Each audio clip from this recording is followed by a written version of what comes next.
sivusele kusponsor MTN siyathokoza kuba nani ikakhulukazi lokho sithokozisako welula lomshado wethu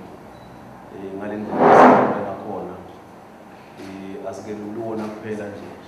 kodwa sikhonile ukuthi sende nema-adjustment kuma-fees lebesinawo lesiwadlalelako siyabona ke ukuthi vele nidimisele ukuthuthukisa umdlalo kulelive siyakholelwa ukuthi nesibonile kwentwa amaqembu ikakhulukazi kule midlalo nje lena leqalile kudlala sibone isasasa lelikhulu kakhulu inombolo tebalandzeli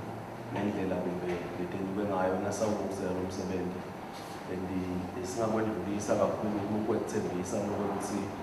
nawo emaqembu asethembisile nasikhuluma nawo isusa lesizini ukuthi atawuchubeka atiphathe kahle angeke alekudise phasi ikakhulukazi ngegama lesponsor ekutheni ngabonakala sekunemisiko leminingi siyathi kona football is a physical sport whereby wonke umuntu uzayithola ibhola afuna ukuthi ayinwele so kuyenteka kwesinye isikhathi balandzeli nabo bese bafuna kuyilwela ngetingoma ngale ngaphandle ukanze ukuthi ingoma talabanye sekungetumbo labanye kodwa nje being a physical sport kusuke kungaliwa wonke umuntu usuke afuna leyo 3 points nasamtholi leyo 2 points nayo uyacelebrate longakutholi uyahamba olungiselela iligi it's a marathon le wonke umuntu ngeke usho ukuthi ngoba wena imidlalo emibili so ithethe iligi but iligi yino lokuyichubeka uyidlalele and idzinga i-consistency kuwo emaqembu siyabonga nje ukuthi sisabakhathakala kumelana netinsha sikhonile ukuthi siyathi ukuthi kunema-protocols ekubhadalana ikakhulukazi engafanele kepha sibonga ubudlelwane lesithe nasikhulumisana ikakhulukazi nayo i-leadership ya-MTN sigcine nangabuka lokuthi sisayine nini tivumelwano tethu athini ama-protocol enkampani in terms of ukubhadala but le understanding lesibenayo sikhuluma nje cishe emaqembu kumbe akhonile ukuthi athole leto timali tayo tabo-participation ngekubambisana lesibenako sithi asimane sichubeke nawe emaqembu siwakubonge ne-patience la abenayo ikakhulukazi ngoba leti mali vele ayathi sebenzise ekucaleni kulungiselela le midlalo sibonge nebetinzaba labakhona namuhla labasichubela le midlalo ikakhulu bekuba khona lokuthi sekukhona nasebakhuluma eceleni ukuthi hey maqembu abuke kwazi ukuthi ngeke aye egrawundini ngoba abatithole kumbe imali tabo but siyabonga labo maqembu ngoba labetinzaba in particular ngoba bathi bekutiva letinzaba leto babuye kithi sile office bebangagijimi nje kumbe bese sebathi ibhala nalethi ngasiyo maqiniso sibanikete isiqiniseko sokuthi kulo 24 years lesibenayo na-MTN akake hlale MTN angawaniketi amaqembu imali akake kwenteke ukuthi sidlale sifike egcineni kwebethe ama-prizes kungiko simethembile ukuthi following ema-process lakwalandzelako noma asabonakala ukuthi kumbe not to say ukuthi uyawareacha but wasebenza ngendlela ukuthi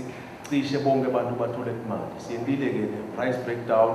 lebesivumelene ngayo sayisayina phasi lokube yinto lenhle ngilokho ukuthi kunema-new winners noma ema-new awards lesi senasihlala phasi naye MTN sabonisana ukuthi kungabe singa-improve kangakanani especially kubadlali kumbe abancane ukuthi singabakhulisa kanjani siyathi-ke ukuthi maningi ema-categories vele sakudinga ukuthi siwafake noma siwengete going forward lafake ekhathi bo-coach of the month baqeqeshe nje nabo batokhuluma nyalo ekugcineni bona bawina sekuphele umnyaka kanti ngibo labo labakutsata emaqembu singaphathisa nje ukuthi sisabuyela emuva khona ka-MTN usho ukuthi ibe khona i-concern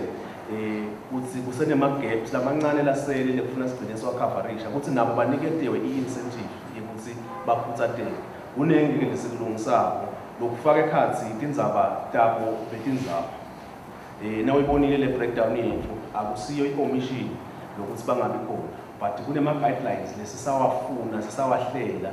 lokuthi kuze umuntu abe ngilokuqualifya ukuthi uyiwina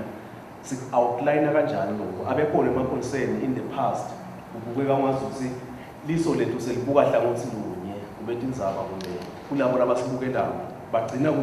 excuse me bagcina-ke sebabona lokhu sesibona lokuthi cha ake sesihlale phasi sesibuke emagwemhlaba ukuthi enda njani it's not ukuthi i-media awards si-omite ukuthi ayuphi zibe khona in the 3 years but sisitawuhlala phasi sibukisane even nabo siyabonga lokuthi sesike sahlangana nabo as i-media kunendzaba lesathi khuluma letinenge